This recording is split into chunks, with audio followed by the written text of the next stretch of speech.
कि वह हमें संबोधित करें तथा अपने अनुभवों के माध्यम से हमें अपने भविष्य को प्रगतिशील बनाने के लिए प्रेरित करें।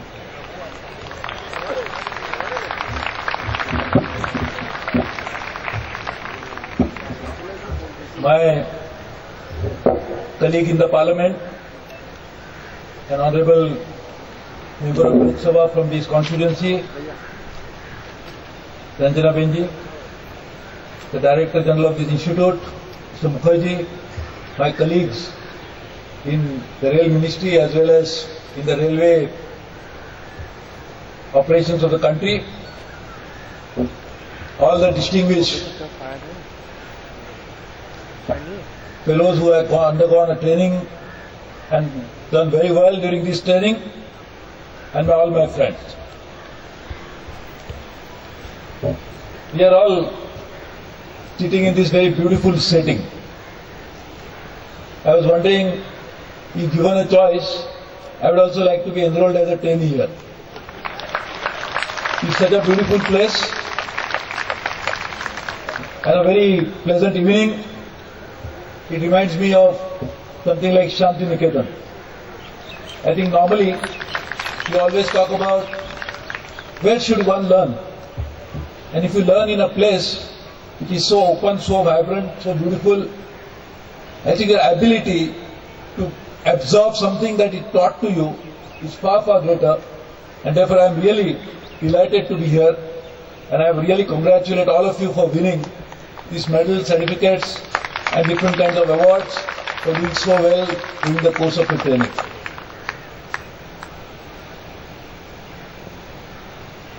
I am definitely sure that all of you are looking forward to a very rewarding career.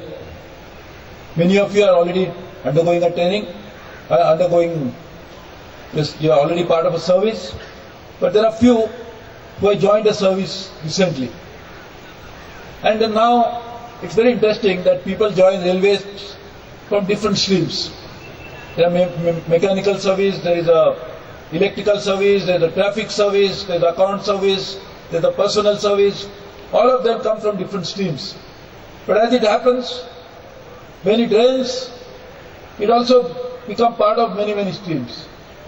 End of the day, the streams join the river, and then when the river joins the sea, it is very difficult to say from where the water came from.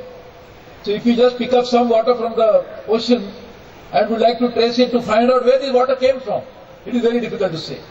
So the railways are really like a big ocean, wherein different streams are joined the rivers and the rivers are joined the sea. And now it is very difficult to say where it came from. So the challenge for an organizing railway is, how do you bring all the people, 13 lakh people working for us? There are more people who work for railways but may not be on the railways payroll. There are many people who travel by railway every day and are now part of the railway family. There are many people who do their business only because of railway, because they transport their goods, either manufacture goods or raw material or semi-finished goods by railways, and therefore all of them are a part of a large family of railways. The challenge is, could we have a shared vision for all these people? If you work, if I say I am an employee, so therefore I must get this from the railway.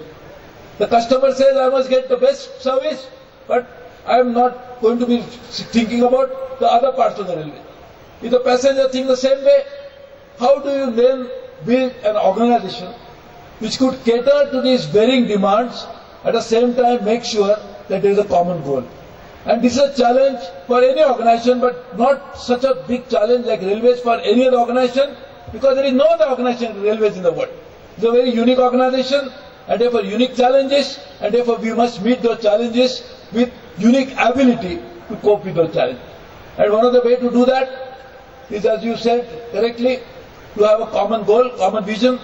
But the challenge, bigger challenge is going to be, how do you make sure that each one of you, particularly to begin with, because you are part of the railway system, you are part of the family of railways, to have a shared vision for it. And that is a big challenge, and that could come from training, but also will come from, are you able to capture the vision of railways, keeping in mind these varying demands on railway. In fact, Ranjana Ben will tell you, and some others might feel that MPs keep demanding. But why MP demand? MPs keep demanding because people that they represent keep demanding from the members of parliament. Not every member of the citizen of Baroda can come and meet me as a railway minister. For them, a member of parliament, Ranjana Ben, is a railway minister. So they are going to go to her and ask, make so many demands because they feel that the demands have to be made and a member of parliament can do that. Now, if the railway people working for railways think that MPs come and make unreasonable demand, it is not so, because what they represent is the people of India's demand.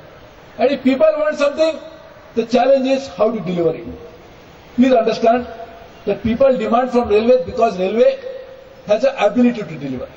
The ability comes from the fact that railway has a mandate to run the services on a universal service obligation. Railway is a monopoly created by the act, not necessarily by the parliament, was done earlier, but an act of the law of the land which says that railway is a monopoly, can run services all over the country. If you are a monopoly, if you are running a service, people obviously have expectation from you. The expectation of minimum quality of service, the expectation that you must run it in a manner that fulfills and satisfies their demands as well as needs, and therefore the challenge for railway in the future is going to be how do you keep meeting this growing demand of people of railways, people from railways. And that is why we must have a proper, clear vision and understanding about what railways should be in the next 20-30 years. If you want to know that, then you must first know how India is going to be in the next 20-30 years.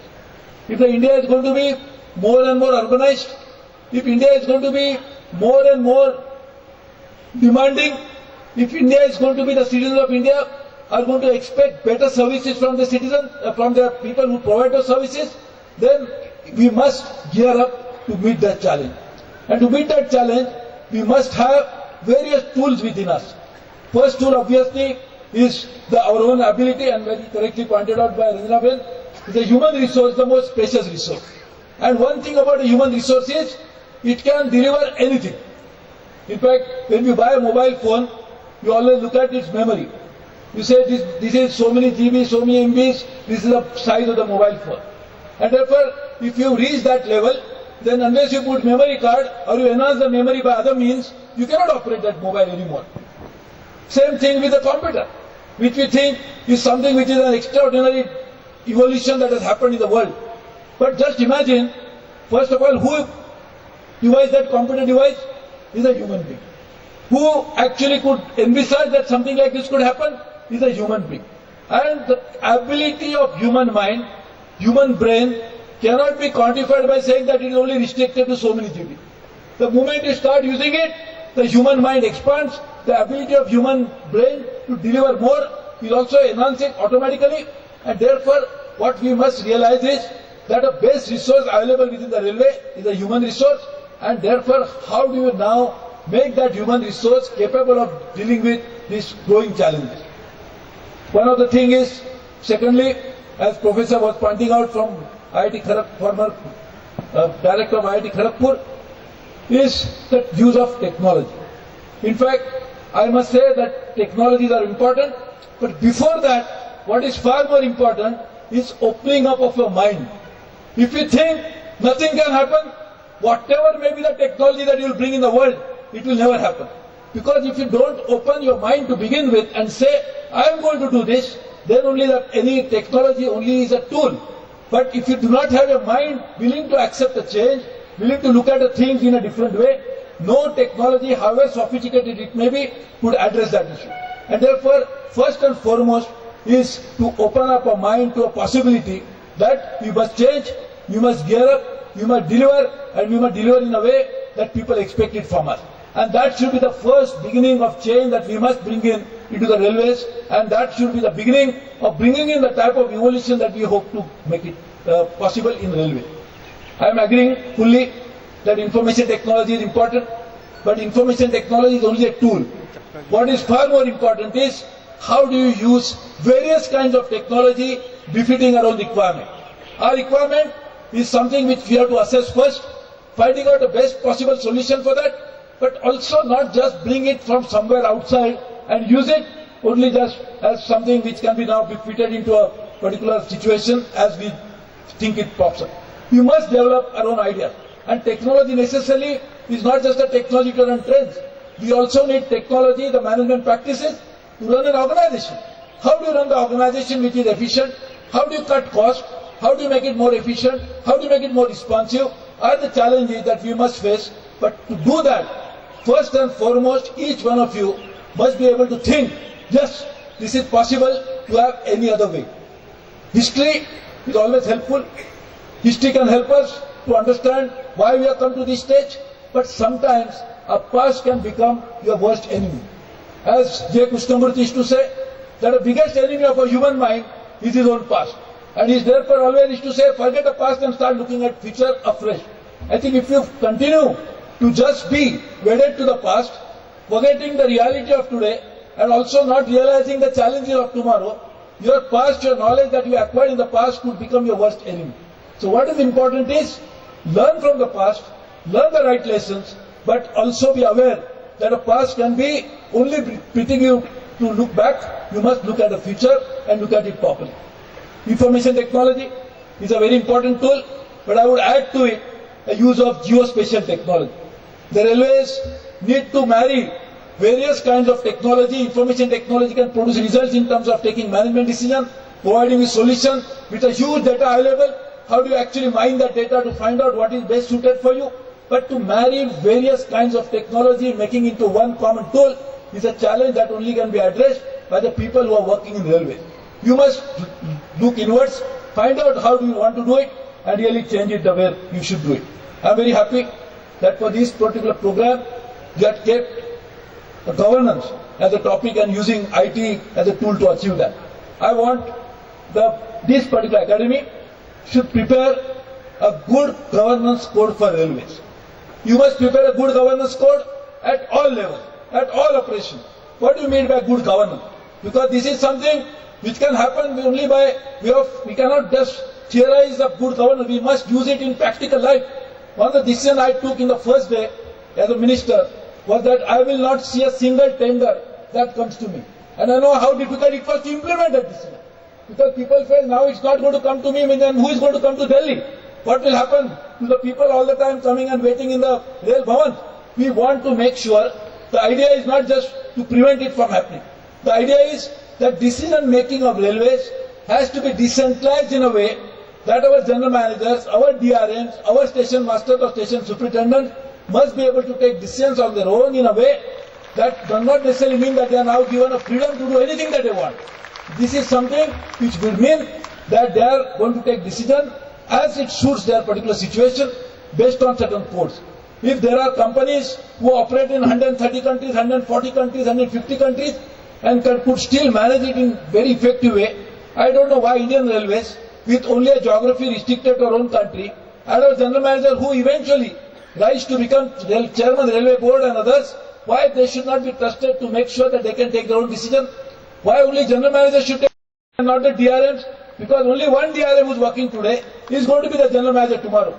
So the idea challenge is how to develop a system wherein this decision making can happen faster, can become transparent, can become better, become more responsive, and also will be closer to the people, closer to the place where the action takes place. And to bring it all, we really need to have a different mindset and we must work towards it. Fortunately, we have got a technology. And I agree with Professor when he said that this is now could be done in a transparent way. We must introduce more and more of e-tendering processes in railways. We must bring in all those issues which could lead to people complaining about corrupt practices. And in fact, I must tell you something, that this type of complaint that I receive from the average passenger, and I receive it hundreds of them every day, probably thousands of them every day. We are trying to create a portal also to track them properly. Most of the complaints are related to when the railway man has an interface with the customer, how he behaves with him. This is something we must now have a very focused program of training people to make sure that each of them, when they meet a person, how you actually talk to them, how you meet them, how you meet them. I will give an example. I actually had a first few days in office, So I was still in that romanticism. So I picked up a phone at 2 a.m. in the morning. The person was saying, I am very happy मंत्री जी, आप मुझे जानते नहीं है, मैं पटना का हूँ, मैंने अभी फोन आपको लगाया, उससे पहले मैं 2-4 घंटे तक पूरे DRM स्टेशन मास्टर को फोन करा, कोई उठा ही नहीं रहा था. तो आपने फोन उठाया, तो मैंने कहा अभी आज उठाया है, रोज उठाऊंगा तो मुझे उठा के लेके जाना पड़ेगा. लेकिन कहने का मतलब यह है कि this is something we must make sure that we are create a system whereby people will be able to address it. So therefore, what follows now, if you empower general managers, if you empower DRMs, if you empower station master, that is not the only way it can happen. Each one of those functionary also must take responsibility, accountability, responsibility to deliver, accountable to make sure that it is properly carried out. This is something which has to be brought about as a transformative action in the Indian Railways to make sure that we actually deliver in future. I don't have enough time, but one of the days I would love to talk to you about what should be the vision of Indian Railways. But one of the things I just mentioned, and I may just say for a few lines on that, is if you feel where the railways have to go, it all depends where India is going to go. If we have launched a major program for Make in India with a Prime Minister driving it, how can we then not gear up to make sure that we have enough transportation system to transport cargo from one end to another? Is Make India possible if you do not move raw material from one end to another, from the source of raw material to the place where it is going to be manufactured? If you do not have a system to take manufactured goods to the place where the market is, could we have therefore have an organization which does not realize the growing need of the economy? Could we not realize that we are going to create 100 smart cities? People are migrating from village to city. Could we think about how do we actually want to manage it? And therefore, we really need alignment of railway priorities with the national priorities of Government of India or the society of India. And therefore, we must do that in an effective way. To bring about a change, I personally feel it's all doable if we first agree that the change is necessary. No change can ever come if we think there is nothing that we are doing is wrong. We are doing the best thing in the world, and therefore we are the best people in the world. If we keep patting our own back with this, we will never be able to change. And therefore, to bring about a change, first of all, we must think that a change is necessary. Look at China. I have travelled by China. I have been to there 28, 29 times, and I have travelled by train by China from Beijing to Shanghai when it used to be an overnight train. I also travelled when it takes only few hours. And it has happened in last 20, 25 years. So if China, such a large country like India, could transform itself into a vibrant railway machine, why India should not be able to do this? It is definitely doable, definitely possible, and more importantly, whether it's doable or possible, it is necessary. And then when we realize it is necessary, then all our energy should be channelized to find out how to make it, and not question whether it is doable or not. If it is doable or not, that will come in as a secondary question. What is the primary question is whether it is necessary to be done or not. And therefore, I think we really need to bring these challenges. One of the things that we must do is to have more and more focus on training, on making sure that this vision that I talked about of the railways, how does it go down to the people? How does it go down to the people who are actually going to work on it? And that's where the training comes in. And therefore, when some of you won that award for water conservation or this water, water capturing of water, rainwater harvesting, I was just asking him jocularly that you have brought a can which is empty, you are getting an award, but there is no water inside. But what I really meant was that whenever you are doing something like this, it should not just be symbolic but real. We must do something which will really produce concrete result. This is something which is going to give us a tangible action, tangible change for the people to see. And to make that happen, we must bring an organization as large as railways as one single objective, one single motto, which will work towards a common objective. And if we can do that, we'll be really able to fulfill it. And to do that, we need training. And I'm very happy that my 3 good colleagues are here who are members of the railway board, and one is the general manager, and of course all are my colleagues, but they work with me very closely. So one of them is a member staff. So I would request him that we must find out how can we make sure that his message of a change, how do we make sure that what is necessary to be done in railways reaches out to every employee of the railway. How do we make sure that we create a vision for railways which will be shared not just by the railway person but also by those who deal with railways? How do you create a national priority for railways? How do you make sure that nation realizes that railway is so important that we must pay enough cost, enough price to make it run properly, make it run efficiently, and each one of them must contribute towards it. Nowhere in the world railway could be successful unless the whole country supports it. The China example also proves a point that Chinese railway couldn't have been as effective had the whole Chinese government, the whole Chinese machinery had not supported the railway. So railway needs a national support. Railway needs a complete participation of all the stakeholders. All the government machinery must ensure that railway runs properly, and to make that, we need a different type of approach towards railways. I hope over a period of time we'll be able to build that consensus, build that approach, but make a beginning from ourselves. If we start with us and we say that I am going to change, now let others change little later. Let me be the first person who is going to walk, let others follow. As Mahatma Gandhi used to say, Ekla chalo re. Let me start walking, others will follow. I think if we bring that change from ourselves, I am sure the rest of the society will follow us. And to make that beginning, I hope this is one session, one program which could bring that change together. So thank you very much. Congratulations to all those who have won these medals, won this program. But this should not be, now we have got a certificate, so I will put it, laminate it and put it on the wall of my house, and now my job is over. In fact, you must now use that certificate as a reminder that you must constantly keep improving over your present performance to make it better, so that you will be getting more and more laurels in the times to come. Congratulations. Thank you very much. Jai Hind.